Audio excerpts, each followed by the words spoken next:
The night I joked, "Stay with me tonight," I expected Tessa Monroe to roll her eyes, insult my timing, and tell me she'd rather sleep in the building's laundry room. Instead, she said yes. Too fast. So fast that the joke died in my mouth before I even realized it had been a joke. My name is Grant Ellis. I'm 34, and until that night, Tessa was mostly known in my life as the woman from apartment 4B who argued with me like it was a scheduled sport. We met 6 months earlier because of trash bins. Not romantic. Not poetic. Trash bins. I had left one too close to the side entrance after a late work night, and she caught me the next morning in the hallway with coffee in one hand and judgment in both eyes. "Are you the reason the entire stairwell smells like hot garbage?" she asked. I looked at the bin, then at her. "Good morning to you, too." It was, until I opened my door. That was Tessa. Sharp. Direct. Unimpressed by almost everything. She was 29, worked as a court interpreter, and had the kind of composure that made you feel like she could dismantle your argument in 3 languages before breakfast. Dark hair, serious eyes, quick mouth, always carrying a tote bag full of folders, and one of those metal water bottles that looked like it had survived combat. After the trash bin incident, we developed a rhythm. She complained about my parking. I complained about her habit of leaving delivery boxes in the lobby. She said my dog, Milo, looked like a divorced accountant trapped in a golden retriever's body. I told her her houseplants in the hallway looked like they were staging a union protest. We were not friends. At least, that was the official story. The unofficial story was that I had started looking forward to the arguments. That was embarrassing, so I never examined it too closely. Tessa made every ordinary day less dull. If I came home exhausted from the architectural firm where I spent 10 hours correcting other people's expensive mistakes, and she was in the hallway unlocking her door, I knew I was about to be insulted with precision. "Long day?" she'd ask. "Is that concern?" "No. Your face just looks like a spreadsheet gave up." And somehow, that helped. I told myself it was because she was funny. That was true. It just wasn't the whole truth. The night everything changed started with rain. Heavy rain. The kind that turns gutters into waterfalls and makes old apartment buildings reveal every secret they've been hiding behind paint. I was in my kitchen making a sandwich at 9:30 when someone pounded on my door. Not knocked. Pounded. Milo barked like we were being invaded by a hostile nation. I opened the door and found Tessa standing there in leggings, a soaked gray hoodie, wet hair stuck to her cheek, and the angriest expression I had ever seen on a person holding a mop. "My ceiling is leaking," she said. "That sounds like something you'd blame me for." "I am considering it." "Fair." She stepped aside, and I saw the water trailing from her doorway into the hall. That killed the joke. I grabbed my toolbox, called the emergency maintenance number, got no answer, then followed her into 4B. Her apartment was usually controlled chaos. Stacks of legal documents on the desk. Books in 2 languages. Plants everywhere. A small framed print, crooked above the couch, that she insisted was intentionally asymmetrical, which was a lie. Now there was water dripping from the ceiling near the bedroom door. Not a flood yet, but close enough. We moved fast. Buckets under the leak. Towels on the floor. Plastic over the documents. I found the access panel in the hallway ceiling and shut off the line feeding the unit above hers while she called the landlord and delivered one of the most elegant threats I'd ever heard in English. Then Spanish. Then English again. By the time the immediate crisis was contained, her bedroom carpet was soaked, half her closet was wet, and her bed had taken enough water that sleeping there was out of the question. Tessa stood in the doorway, arms wrapped around herself, staring at the damage. For the first time since I'd known her, she looked small. Not weak. Just suddenly without armor. I didn't like it. "I can help move anything dry to the living room," I said. She nodded once. "Okay." No argument. That bothered me more than the leak. For the next hour, we worked quietly. Too quietly. I moved boxes. She sorted clothes. Milo sat in the hallway watching us like an anxious supervisor. At one point, Tessa picked up a framed photo from her nightstand before the water reached it. A woman in hospital scrubs stood beside her, both of them smiling at some beach somewhere. Her face changed when she saw it. I noticed. She noticed me noticing. "My sister," she said before I could ask. "She died last year." The room went still. "I'm sorry," I said. She nodded, but her eyes stayed on the frame. "I don't usually say it like that. I usually say, I lost her, because it sounds less brutal." I didn't answer. There wasn't a better sentence available. Then she put the frame carefully into a dry box and said, almost too calmly, "This apartment was supposed to be the place where I started over."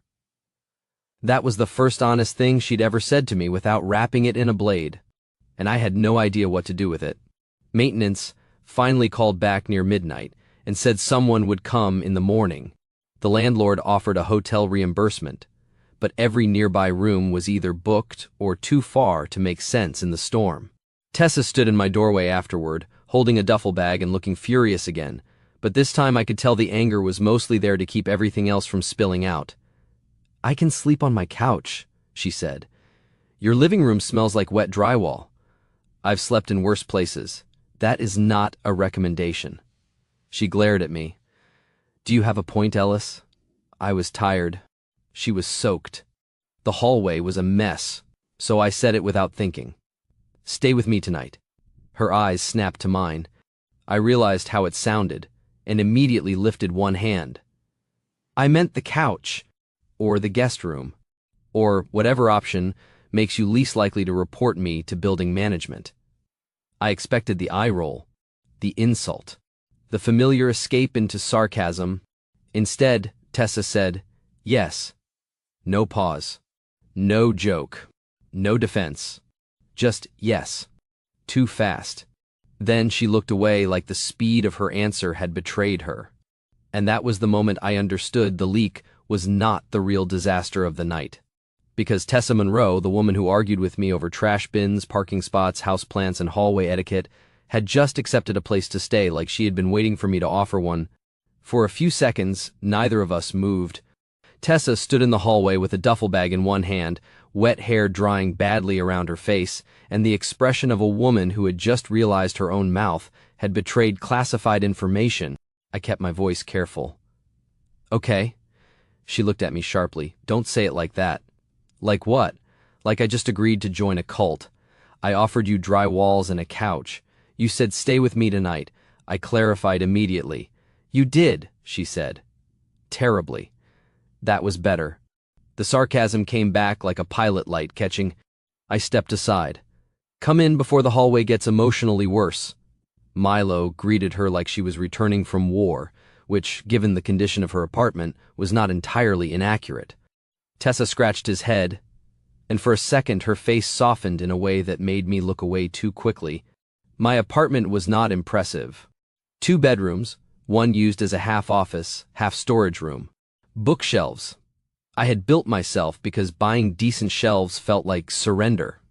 A couch that Milo believed was communal property. Kitchen counters cleaner than my social life.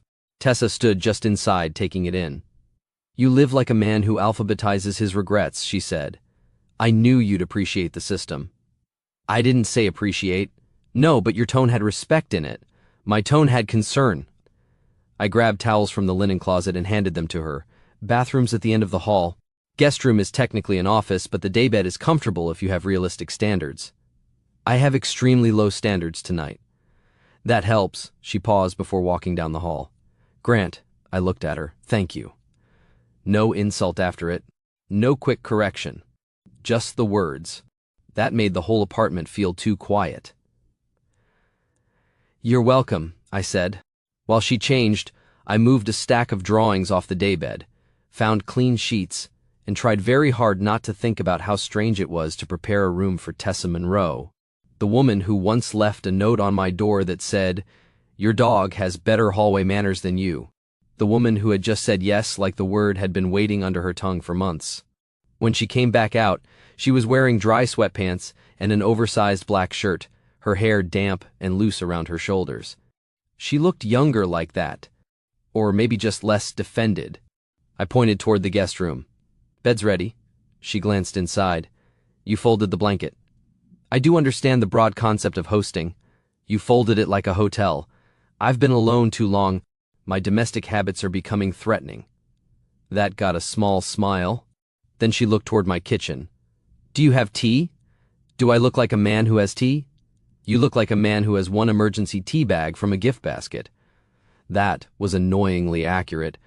3 minutes later, she was sitting at my kitchen table, holding a mug of expired chamomile while I made coffee, because I had apparently chosen violence against sleep. For a while, we talked about the leak, the landlord, the insurance, the fact that maintenance had once fixed the lobby door with what appeared to be hope and one screw. Safe topics. Then Tessa grew quiet. I waited. She traced one finger around the rim of the mug. Today was my sister's birthday. That explained the photo, the speed of the yes, the way her anger had looked like something wearing armor. She would have been 31, Tessa said. She hated birthdays. Not in a cool way. In an annoying, dramatic way. Every year she'd say she didn't want anything, then get offended if nobody planned something. I smiled faintly. Consistent. Deeply. Her mouth moved, but it wasn't quite a smile. I was already trying not to fall apart before my ceiling started leaking. I leaned back, letting that sit. She looked up at me.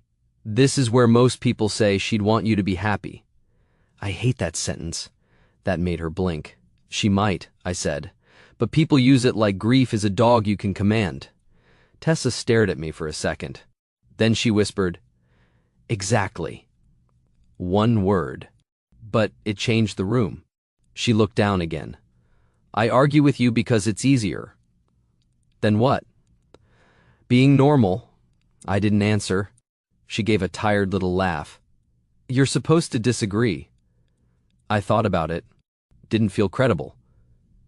That got another smile, small but real.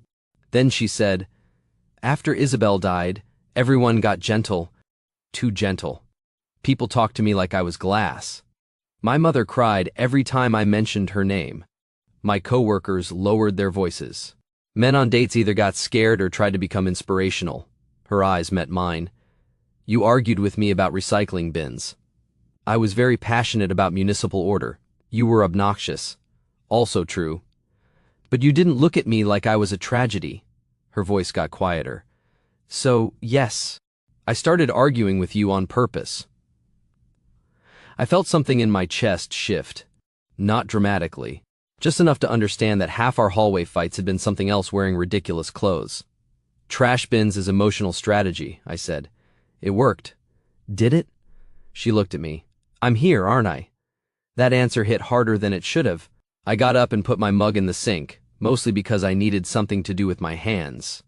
Behind me, Tessa said, I said yes too fast. I turned around. She looked embarrassed now. Truly embarrassed. Not sharp. Not angry. Just exposed. I heard it after I said it, she continued, like I'd been waiting for someone to offer me a place where I didn't have to be fined for one night. That's not something to be embarrassed about. It is when the person is the man you've spent 6 months insulting in hallways. Honestly, that part adds texture. She laughed once, then covered her face with one hand. I walked back to the table but didn't sit too close. Tessa, you can stay here tonight because your apartment flooded. You can stay because it's your sister's birthday. You can stay because you're exhausted. You don't need to make it make sense beyond that. Her hand lowered. And if part of the reason is you, she asked. There it was. The room seemed to hold its breath. I chose every word carefully. Then we don't rush it while you're soaked, grieving, and homeless for the night. Her eyes softened. That is a very responsible answer. I'm trying not to resent it. She smiled, but her eyes were wet now. Me too. Later, I walked her to the guest room. Milo followed, then immediately jumped onto the foot of the daybed, like he had been assigned emotional support duty by a higher court. Tessa looked at him. Am I allowed to keep the accountant dog? For tonight. She sat on the edge of the bed and rubbed Milo's ears. I stayed in the doorway. You need anything? She shook her head. Then, just before I could leave, she said, "Grant?"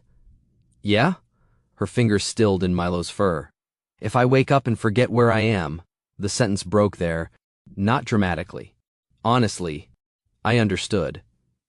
"I'll leave the hall light on," I said, "and my door open." She nodded once, looking down. I started to step away. Then she said, so softly I almost missed it, "I didn't want the guest room because it was dry. I wanted it because it was yours." I turned back. Tessa looked terrified that she'd said it. And, for once, neither of us had an argument ready. I did not step into the room. That was the hardest thing I did that night. Tessa sat on the edge of the daybed with Milo's head in her lap, the hall light falling softly across the floor, and the words she had just said sitting between us like something alive. "I wanted it because it was yours." I could have made that moment about me, about what I felt hearing it, about the fact that for 6 months I had been pretending our arguments were just arguments because the alternative made my chest feel too exposed. But Tessa was tired, grieving, displaced, and still half-soaked from a disaster that had ruined the one place she had tried to rebuild herself. So I stayed in the doorway. "Then I'm glad it's mine," I said quietly. Her eyes lifted. That answer seemed to undo her more than a dramatic one would have. She nodded once, like she was trying to accept kindness without arguing with it. "Good night, Grant." "Good night, Tessa." I left the hall light on, and my door open. I slept badly.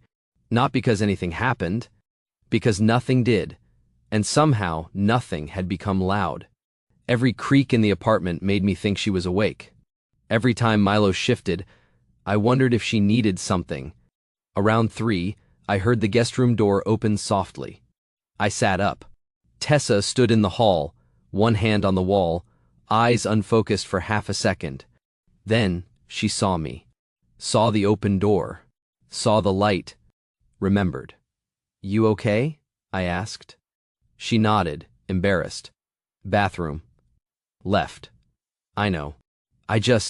She looked down. For a second, I forgot. I didn't say anything clever. For once, clever felt useless. She went to the bathroom, came back, and paused again outside my door. "I'm okay," she whispered.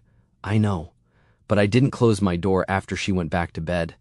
In the morning, the storm had passed, and my apartment smelled like coffee, wet dog, and pancakes I had made too confidently. Tessa came out of the guest room, wearing the same oversized shirt, hair a mess, face bare, Milo following her like he had chosen new management. She stopped at the kitchen entrance. "Are you cooking?" "Technically." "Should I call someone?" "I already did. They said breakfast crimes are civil matters." Her mouth twitched. Good. That tiny, almost smile felt like the first dry patch after the flood. She sat at the island and watched me flip a pancake badly. "You always this domestic after emotional emergencies?" "I'm expanding my services." "Do you invoice grief separately?" "Premium rate." She laughed. "Not much." "Enough." Then her phone buzzed. Her face changed before she even picked it up. I turned the heat down. "Landlord?" She checked. "Maintenance? They're saying my bedroom ceiling needs to be opened. Drywall, insulation, probably flooring. Minimum, 1 week. Maybe 2. She stared at the message like she could make it less true by disliking it hard enough. I set the spatula down. "You can stay here." Her head snapped up. "No, I have a guest room. You have a daybed and an emotionally possessive dog. He comes with the room, Grant." "Tessa." "No," she stood too fast. "I'm not moving into your apartment because I had one bad night and said too much. You didn't say too much." Her eyes sharpened. "Don't be kind in that tone." "What tone?" "The one that makes it harder to be unreasonable." I leaned back against the counter. "Then be unreasonable. I'll wait." That stopped her. For a second, she looked angry. Then her face folded into something more honest. "I don't want to owe you a place to fall apart," she said. "You wouldn't. I would feel like I did." "Then don't stay because you owe me." I kept my voice steady. "Stay because your apartment is unsafe, because hotels are expensive, because Milo already filed adoption paperwork, and because pretending you don't need help is a very inefficient way to suffer. She looked at me for a long moment. Then she sat back down slowly. You're much less annoying when you're right. I'll try to avoid making it a habit. She ate half a pancake in silence. Then she said, My mother is doing dinner tonight. For your sister's birthday? Tessa nodded. I wasn't going to go. Why not? Because my mother will cry. My aunt will say Isabel is watching over us. Someone will bring grocery store cake like that solves death. Her voice went flat. And I will have to be the stable one because everyone thinks I'm the stable one. I didn't answer quickly. She looked at me. What? I was deciding whether to say the helpful thing or the true thing. True. You don't have to be stable tonight. Her eyes went bright so fast she looked down. I know that in theory. In practice? In practice, people get scared when I'm not. The kitchen went quiet. Then I said, I wouldn't. She looked up. There it was again. The thing neither of us could turn back into hallway banter anymore. Tessa set her fork down carefully. Don't say that unless you mean it. I mean it. She held my gaze for 1 second too long. Then her phone buzzed again. This time, she let out a tired laugh. My mother, asking if I'm bringing anyone. I looked at her. Are you? She didn't answer. Not right away. Then she looked at Milo asleep under my table, the pancakes on the plate, the guest room down the hall, and finally back at me. Would you come with me? I went still. Tessa swallowed once. Not as my neighbor, she said. Not as emergency maintenance. Not as the man with the dry couch. Her voice dropped. As you. There was the line. Not a joke. Not an argument. Not a leak or a storm or a practical reason pretending to be enough. Just Tessa, asking me to walk into the hardest room of her year beside her, and this time, I knew better than to make her wait. Yes, I said. Tessa blinked like she hadn't expected the answer to arrive without negotiation. Yes? Yes, I repeated. I'll come with you. She looked down at the counter, then back at me. You don't even know what you're walking into. No, I said, but I know you asked. That quieted her. The dinner was at her mother's house across town, a small brick place with a porch swing, too many flower pots, and warm yellow windows that made it look safer from the outside than it probably felt inside. Tessa sat in the passenger seat the whole drive with both hands wrapped around a paper bag from the bakery. She liked lemon cake, she said suddenly. Isabel? Tessa nodded. The ugly kind from grocery stores. Bright yellow frosting. Too sweet. She said good cake was overrated because bad cake had personality. That sounds like a defensible position. She would have liked you. That landed harder than I expected. I didn't make a joke. Neither did she. When we got there, her mother opened the door before we knocked. She was smaller than I expected, with Tessa's eyes and a tired softness around her mouth. She hugged Tessa first, tight and careful, then looked at me with polite confusion.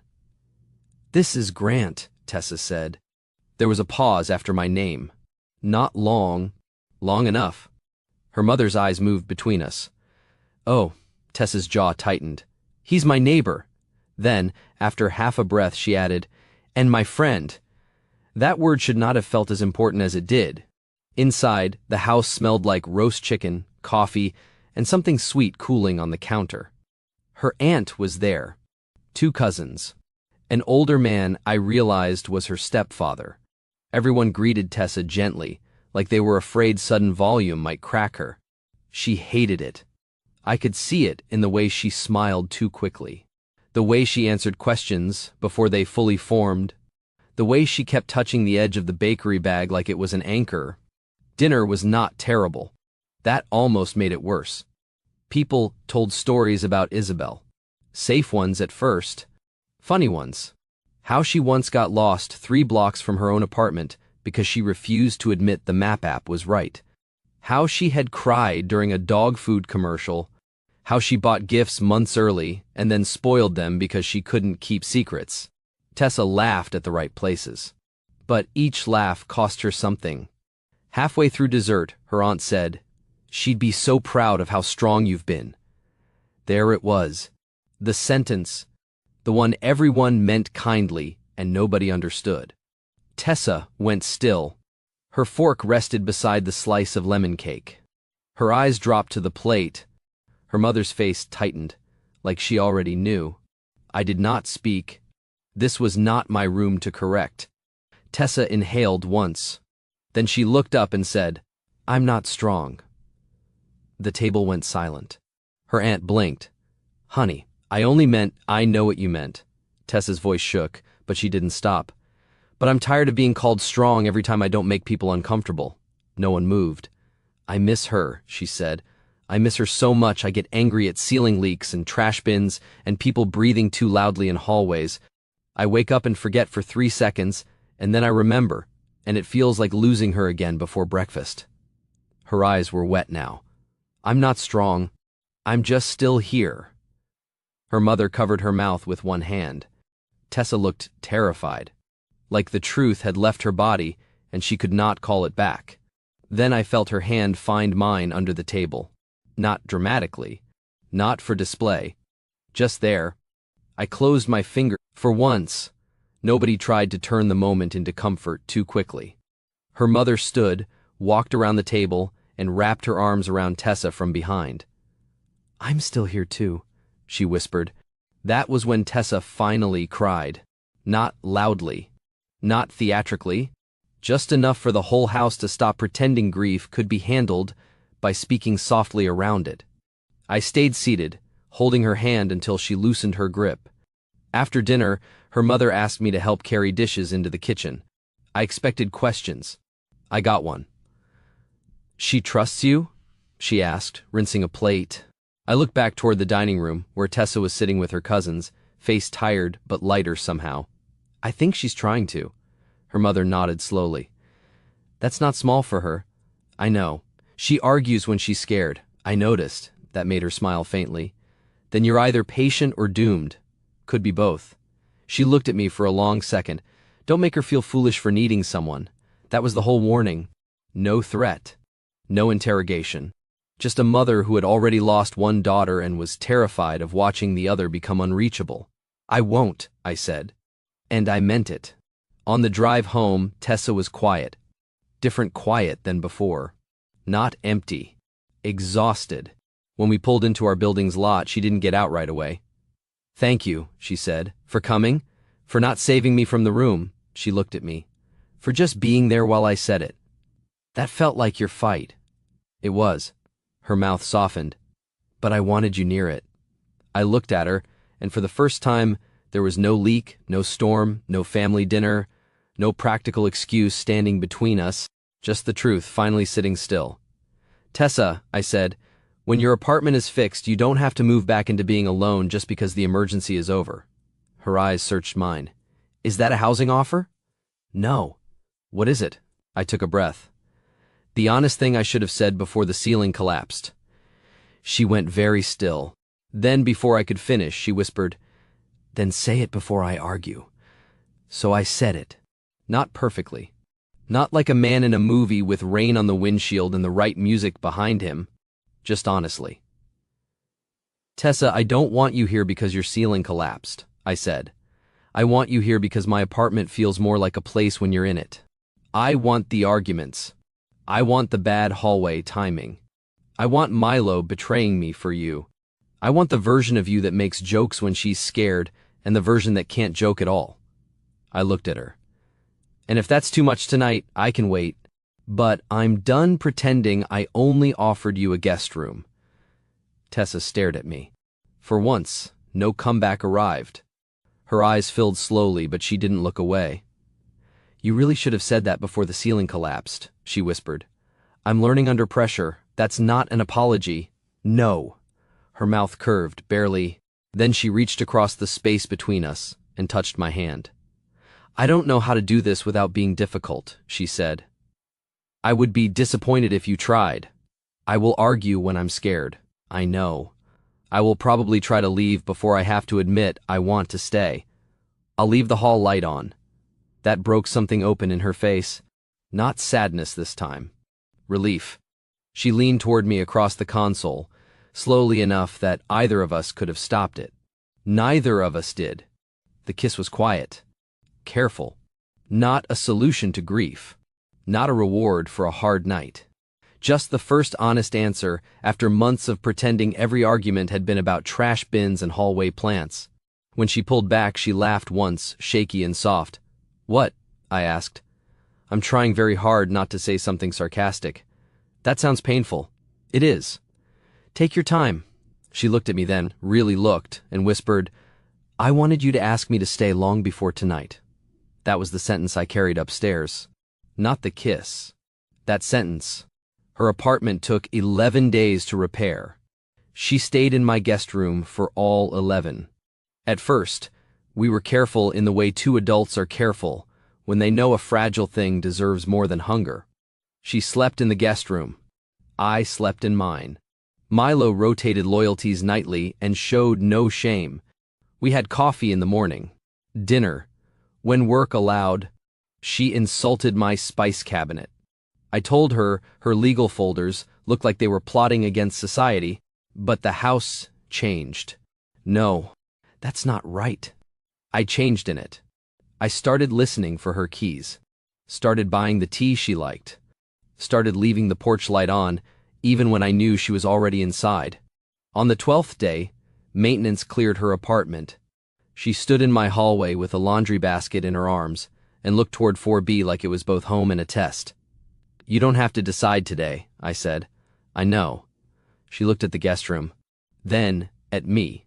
Then at Milo, who had positioned himself on top of her duffel bag like a legal objection. "I'm going to sleep in my apartment tonight," she said. My stomach dropped before I could make it behave. Then she added, "And tomorrow, I'm coming over for breakfast. Your pancakes need supervision." I breathed again. "Permanent arrangement?" "Probationary." "Fair."